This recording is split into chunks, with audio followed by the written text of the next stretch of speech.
안녕하십니까. 피터입니다.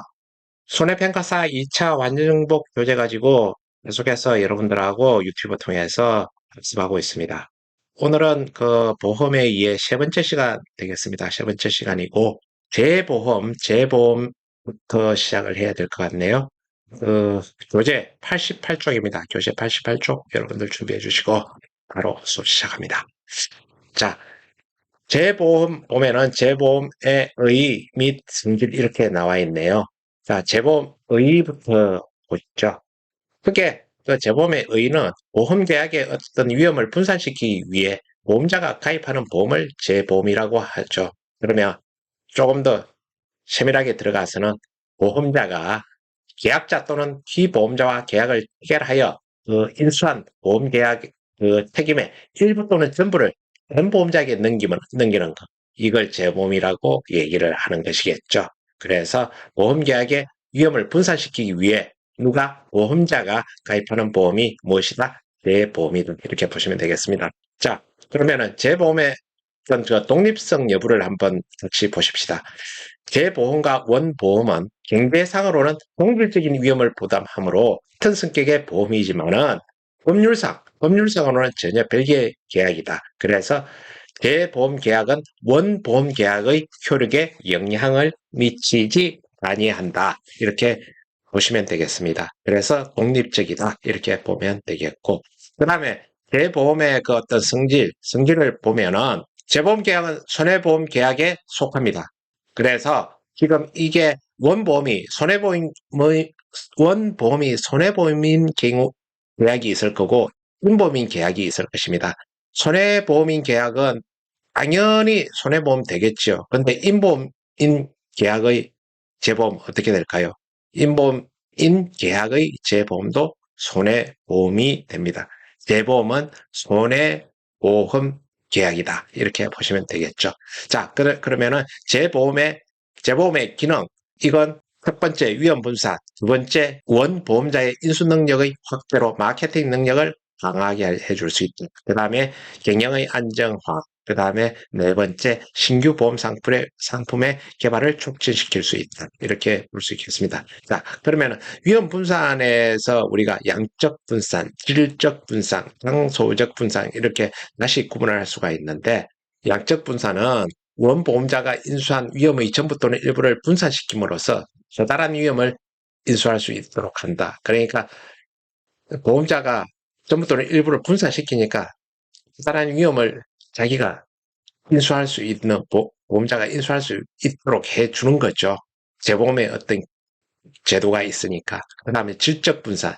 위험률이 높은 보험 종목의 위험을 인수한 경우 이를 재보험으로 분산시켜 원보험자의 재정적 곤란을 구제한다. 그렇게 봐야 되겠죠. 그 다음에 장소적 분산. 장소적 분산은 장소적으로 편제한 다수의 위험을 인수한 경우 이를 공간적으로 분산시킬 수 있도록 한다. 이게 장소적 분산이 되겠지요. 자, 여러분들 충분히 이해할 수 있는 내용이니까 다음 넘어가겠습니다. 지금 그 손해보험 계약의 법적 원칙 이렇게 나와 있는데요. 실손 보상의 원칙, 보험자 대의의 원칙, 피보험 이익의 원칙, 해외선의 혹은 신의 성실의 원칙이라고 이런 부르는 이 네 개의 원칙이 있습니다.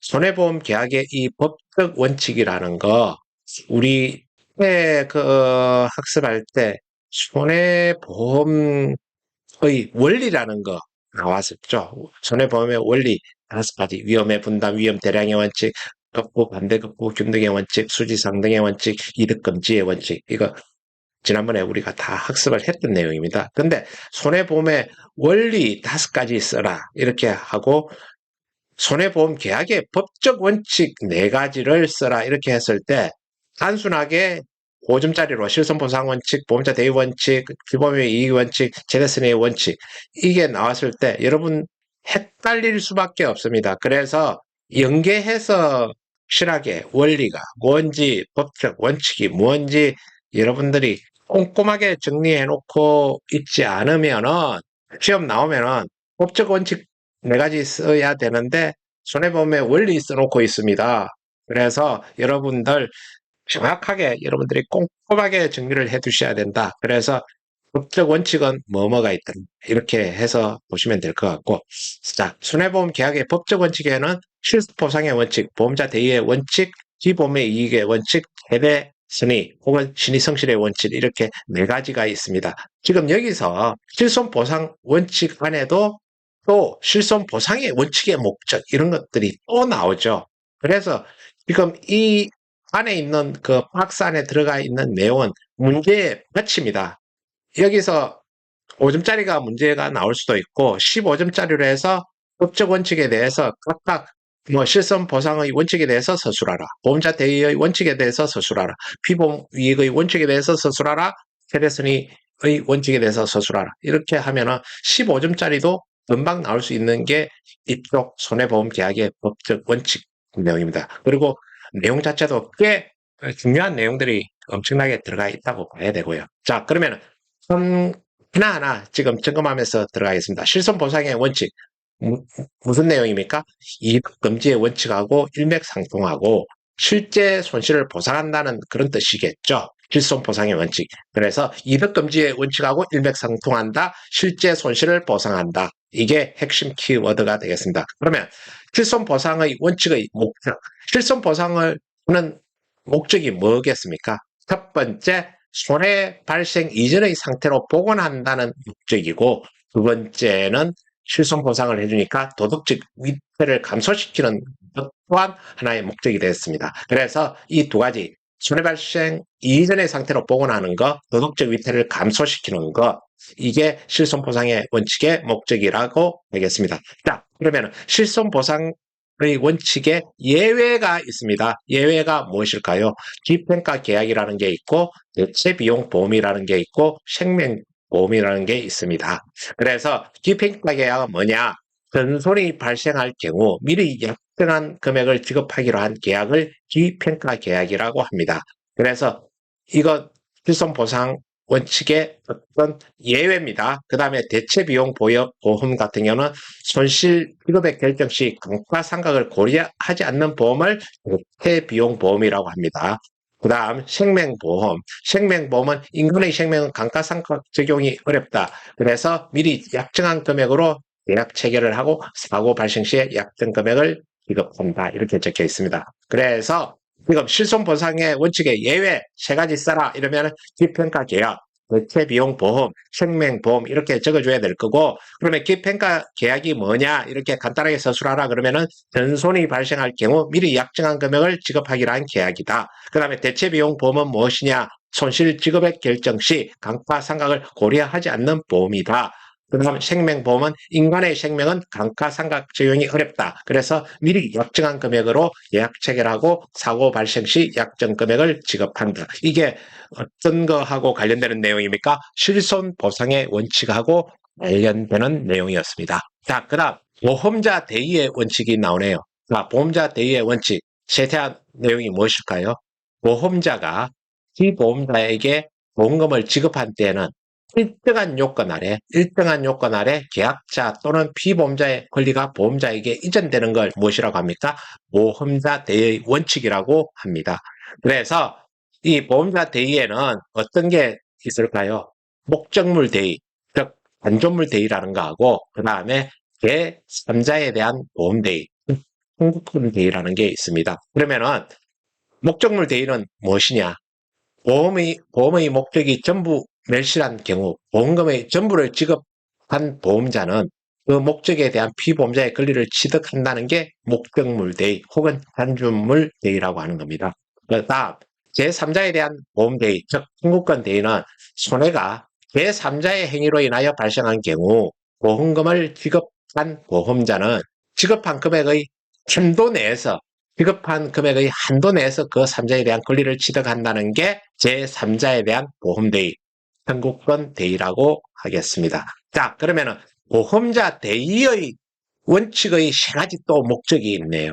지금 위에 우리 실손보상의 원칙의 목적 두 가지, 보험자 대의의 원칙의 세 가지 목적 외울 게 한두 가지가 아닙니다. 정신 바짝 차립시다. 자, 보험자 대의 원칙의 세 가지 목적. 첫 번째, 동일한 손실에 대해 책임 있는 제3자와 보험자로부터 이중보상을 받아 이익을 얻는 것을 방지하는 목적. 그러니까 책임있는 제3자한테도 보상받고 보험자한테도 보상받고 이중보상 받는 것을 방지하기 위해서 보험자 대의를 실행하는 그런 어떤 목적이 있겠죠. 그 다음 두 번째, 보험자가 보험자 대위권을 행사하게 함으로써 과실이 있는 제3자에게 책임을 묻는 목적이 있습니다. 그 다음 세 번째, 계약자나 피보험자의 책임 없는 손실로 인해 보험료가 인상되는 것을 방지할 것입니다. 그래서 계약자나 피보험자가 책임 없는 손실로 인해서 보험료가 인상되면 안 되겠죠. 그래서 그게 보험료가 인상되는 것을 방지하기 위해서 보험자 대의 원칙의 어떤 목적이 있다. 이렇게 하겠습니다. 자, 그 다음 피보험 이익의 원칙입니다. 피보험 이익의 원칙. 피보험 이익의 원칙이라는 게, 피보험 이익이라는 게 뭡니까? 계약자가 보험 담보물에 가지는 경제적 이해관계를 말합니다. 그래서 피보험 이익이 없으면 보험도 없다는 게 우리 대전제죠. 그래서 피보험 이익의 원칙의 세 가지 목적이 있습니다. 피보험 이익의 원칙의 세 가지 목적. 첫 번째, 도박 방지. 그 다음에 도덕적 위태를 감소시키고 보상 금액의 크기는 피보험 이익의 가액을 기준으로 산정한다. 그래서 피보험 이익이 우리가 중요한 어떤 원칙이 되는 거죠. 그래서 피보험 이익이 없으면 보험도 없다. 이 원칙이 적용된다. 이렇게 보면 되겠습니다. 그리고 마지막으로 최대 선의 혹은 신의성실의 원칙이 있잖아요. 이것은 보험 계약은 일반 계약에서보다 높은 정직성과 선의 또는 신의성실이 요구된다. 이렇게 해서 최대 선의 혹은 신의성실의 원칙 이렇게 우리가 표현을 합니다. 그러면은 이 최대 선의 원칙 안에는 무엇이 있느냐? 고지라는 게 있고 은폐, 담보라는 게 있죠. 그러면 고지는 무엇이냐?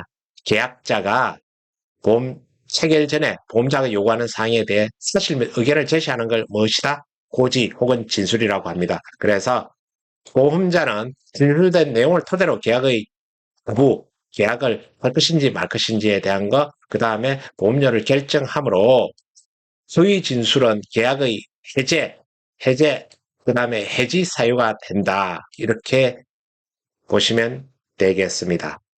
해제는 앞으로 돌아가는 거, 그 다음에 해지는 미래에 대한 것이겠죠. 자, 그 다음, 은폐, 의식적 불고지라고 얘기를 합니다. 계약자가 보험계약 시에 보험자에게 중대한 사실을 고지하지 않고 의도적이거나 무의식적으로 숨기는 것, 이걸 은폐라고 합니다. 은폐, 위에 고지하고 구분해서 또 우리가 내용을 알고 있어야 될 겁니다. 그 다음에 담보 혹은 보증이라는 거, 보험계약의 성립과 효력을 유지하기 위해서 계약자가 준수해야 되는 조건, 이걸 담보 혹은 보증이라고 얘기를 합니다. 그래서 사용되는 형태에 따라서 묵시담보, 명시담보, 그 다음에 보증 내용의 특성에 따라서 약속 보증, 긍정 보증 이렇게 구분을 할 수가 있습니다. 그 다음 우리 다음 문제 넘어갈게요. 손해보험 계약의 법적 원칙 중에서 실손보상의 원칙에서 예외에 해당하는 아래의 내용에서 괄호에 들어갈 말을 쓰시오 이렇게 했는데, 아까 우리 실손보상 원칙의 예외라는 내용이 있지 않습니까? 그걸 별도로 지금 다시 구분해서 지금 하고 있는 겁니다. 지금 전손이 발생할 경우 미리 역정한 금액을 지급하기로 한 계약이다. 이게 기평가 계약이 있죠. 그래서 골동품, 미술품 등과 같이 손실 발생 시점에서 손실의 현재 가치를 손실의 현재 가치를 산정할 수가 없어서 계약자와 보험자가 합의한 금액으로 계약을 하게 된다. 즉, 보험 가액이 사고 발생 시의 가액을 초과하더라도 사고 발생 시의 가액을 기준으로 하여 손해액을 산정하지 아니하고 계약된 금액을 기준으로 손해액을 산정함으로 실손보상의 원칙에 예외가 된다. 그렇게 보겠습니다. 그렇게 해서 기평가 계약. 그 다음에 대체비용 보험이라는 거 우리 같이 한번 살펴보도록 하겠습니다. 대체비용 보험은 손실 지급액을 결정할 때 감가상각을 고려하지 않는 보험을 대체비용 보험이라고 합니다. 그래서 손실이 발생할 경우 새 것으로 교체할 수밖에 없는 물건이나 감가상각을 따지는 것이 아무 의미도 없는 경우, 이때 대체 비용보험이 적용된다. 그래서 감가상각이 반영된 실제 손해를 보상하는 것이 아니고 제조달가 전액을 보상하게 되므로 실손보상 원칙의 예외가 된다. 이게 뭡니까? 대체 비용 보험입니다. 그 다음에 생명보험은 실손보상의 원칙이 적용되지 않는다고 그랬죠. 사망이나 부상의 경우 실제 손실이 얼마나 되는지 측정할 방법이 없어 인간의 생명에 감가상각의 개념을 적용할 방법이 없기 때문입니다. 그래서 생명보험의 경우 미리 약정한 금액으로 보험계약을 체결하고 보험사고가 발생하면 약정한 금액을 보험금으로 지급한다. 그래서 이게 우리 손해보험 계약의 법적 원칙 중에서 실손보상의 원칙에서 예외가 되는 생명보험, 이걸 설명하고 있는 것입니다. 지금 이제 계속해서 반복학습을 하게 되는데요.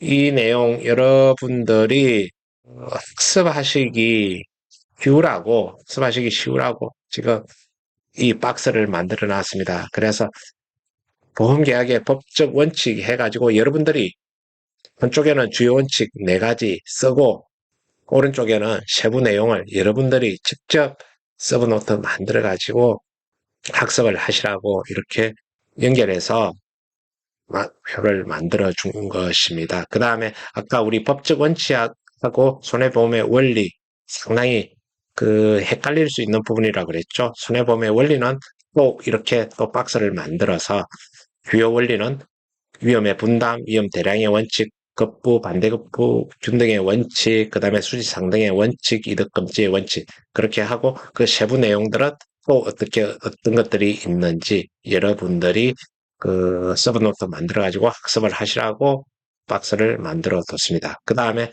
역선택하고 도덕적 위태, 우리 비교해서 계속해서 학습을 하는 겁니다. 역선택 같은 경우는 계약 체결 전, 도덕적 위태 같은 경우는 계약 체결 후, 그 다음에 유사점은 우리가 실손을 보상하는 경우에 발생을 거의 안 한다. 그 다음에 보험 가액에 비해 보험 금액의 비율이 클수록 발생 가능성이 높다. 그 다음에 이익은 야기 당사자, 피해는 보험자하고 다수의 순위의 계약자들이 피해를 보게 돼가지고 전체적으로 보험 사업에 악영향을 준다. 지금 우리가 줄줄이 이렇게 되어 있는 이 박스들이 문제의 밭이다. 이런 것들 여러분들이 감으로 다 느끼실 것이라고 생각을 하고 여러분들이 학습을 하셨으면 좋겠다. 그렇게 말씀을 드리겠습니다. 자, 그 다음에 보험계약. 보험계약에 대해서 우리가 한 번 더 살펴보고 넘어가겠습니다. 보험계약은 당사자 일방이 약정한 보험료를 지급하고 그 다음에 재산 또는 생명이나 신체에 불확정한 사고가 발생한 경우에 상대방이 보험자가 되겠죠. 상대방이 일정한 보험금이나 그 밖의 급여를 지급할 것을 약정함으로써 효력이 생깁니다. 보험계약의 효력은 이렇게 해서 생기는 것이겠죠. 그러면은 보험계약자 또는 피보험자의 어떤 의무가 있을 것입니다. 보험계약자 또는 피보험자의 의무에는 첫째, 고지 의무, 두 번째, 통지 의무, 세 번째, 손해방지 갱감 의무, 이렇게 크게는 이렇게 3가지가 있습니다. 그죠? 그래서 지금 고지 의무 같은 경우는 우리가 위에 다 읽어봤던 내용이잖아요. 그래도 여러분들 리마인드 시키는 의미에서 쭉 한번 훑고 넘어가겠습니다. 계약자 또는 피보험자가 보험계약 체결에 있어 보험자가 보험사고 발생 가능성을 측정하는 데 필요한 중요 사항에 대하여 진실을 알려야 할 보험계약상의 의무를 말하는데 이걸 고지 의무라고 합니다. 자, 그 다음 고지 의무 불이행을 이유로 손해배상 청구는 아니됩니다. 손해배상 청구는 아니되나 고지 의무 위반을 사유로 보험계약을 할 수 있을 뿐이다. 해지할 수 있을 뿐이다. 이렇게 적혀 있고 구두, 서면, 명식적, 묵식적 모두 가능하며 현실적으로는 어떤 방법으로 서면의 방법으로 이루어진다. 이렇게 되어 있고 그 다음에 고지해야 할 시기는 보험계약 체결 당시입니다. 고지해야 할 시기는 보험계약 체결 당시입니다. 자, 그 다음 통지 의무라는 게 있네요. 그죠? 통지 의무 여러분들 잘 아시는 의무죠. 위험 변경 증가 통지 의무, 위험 변경 증가 통지 의무, 그 다음에 위험 유지의 의무, 그 다음에 보험 사고 발생 통지의 의무 이렇게 되어 있습니다. 그러면은 위험 변경 증가 통지 의무 한번 보겠습니다. 계약자 또는 피보험자가 보험사고 발생의 위험이 현저하게 변경 또는 증대된 사실을 안 때는 어떻게 지체 없이 보험자에게 통지하여야 한다. 이게 위험 변경 증가 통지 의무입니다. 이러한 위험 변경 증가 통지 의무의 발생 요건도 우리가 알고 있어야 되겠죠. 보험 기간 중에 발생한 것이어야 하며 그 다음에 계약자 또는 피보험자가 개입할 수 없는 제3자의 행위여야 한다. 이렇게 나와 있네요. 발생 요건까지 우리가 잘 알고 있어야 되겠네요. 그 다음에 위험 유지 의무. 보험 기간 중에 계약자 또는 피보험자나 보험 수익자는 보험 수익자도 여기는 들어갑니다. 보험 수익자는 스스로 보험자가 인수한 위험의 보험자의 동의 없이 증가시키거나 제3자에 의해 증가시키도록 해서는 안 될 의무를 지고 있다. 이게 위험 유지 의무입니다. 그래서 계약자 또는 피보험자, 고의 또는 중대한 과실로 인하여 사고 발생 위험이 현저하게 변경 또는 증대한 때에는 보험자는 어떻게 합니까? 언제든지 계약을 해지할 수 있다. 이렇게 되어 있습니다. 자, 세 번째, 보험사고 발생의 통지 의무. 이거는 보험금 청구를 위한 전제 조건인 동시에 보험자에 대한 진정한 의무다. 이렇게 적혀 있습니다. 그래서 계약자 또는 피보험자가 보험사고의 발생을 안 때에는 지체 없이 보험자에게 통지하여야 한다. 그렇게 나와 있습니다. 자, 그 다음 손해방지 경감 의무 이렇게 나와 있네요. 손해방지 경감 의무 자체는 그 의의하고 이런 손해방지 경감 의무의 범위나 의무의 존속 기간이나 그 다음에 의무의 방법과 노력 정도나 그 다음에 이런 의무 위반의 효과나 그 다음에 손해방지 경감 비용의 보상이나 이런 것들은 여러분들 다 세세하게 여러분들하고 그 학습을 해보도록 하겠습니다. 손해방지 경감 의무라는 그 의의 자체는 상법은 손해보험 계약에서 계약자와 피보험자는 보험 사고가 발생한 경우 손해의 방지와 경감을 위하여 노력해야 한다고 규정하고 있습니다. 이를 손해 방지 경감 의무라고 할 수가 있겠습니다.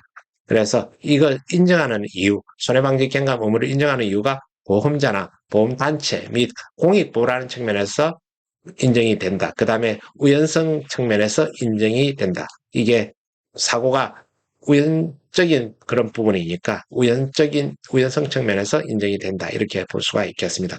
그 다음에 손해방지 경감 의무의 범위 이렇게 되어 있는데요. 손해방지 경감 의무를 지는 자는 계약자와 피보험자겠죠. 그죠? 또한 계약자나 피보험자의 대리권이 있는 대리인과 지배인도 손해방지 경감 의무를 지게 됩니다.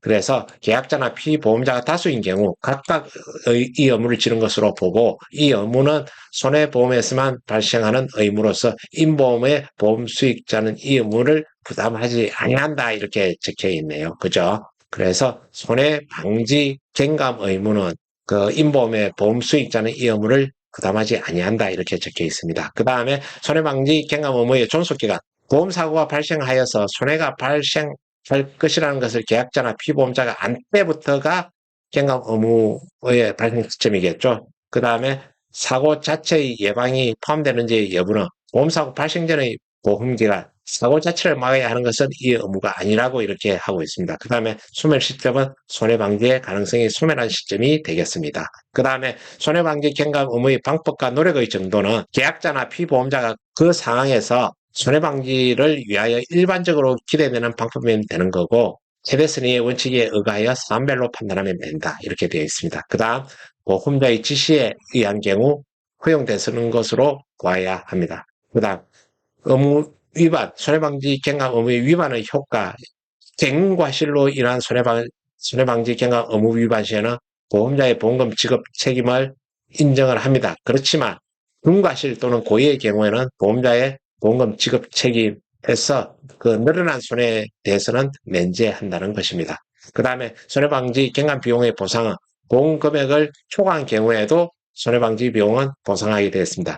일부 보험의 경우에는 손해방지 비용은 보험 금액의 보험 가액에 대한 비율에 따라서 보험자가 부담하고 그 잔액은 기보험자가 부담한다. 그 비례 보상 그 원칙에 대한 것을 설명하고 있는 것이겠죠. 자, 지금 여기까지 여러분들하고 지금 손해보는 계약의 법적 원칙이나 제보 이 내용 가지고 학습을 했고, 그 다음에 손해보험의 원리, 역선택과 도덕적 위태, 이 모든 것들이 시험 문제 나오기가 아주 가능성이 높은 것입니다. 그래서 이거를 여러분들하고 다음 시간에는 다시 그 문제를 풀어보면서 마지막 정리를 할 수 있도록 하겠습니다. 오늘은 여기까지 그 학습을 할 수 있도록 하고, 여러분들 좀 외워야 될 게 많으니까, 여러분들 이 학습이 끝나고 나서 여러분들만의 서브노트 만들어가지고 오늘 바로 정리를 해 두세요. 다음에 미루고 이러면 막판에 가서 외울 게 너무 많아서 머리가 터집니다. 아시겠죠? 자, 고맙습니다. 여러분들 고생 많이 하셨고요. 저는 피터였습니다. 감사합니다.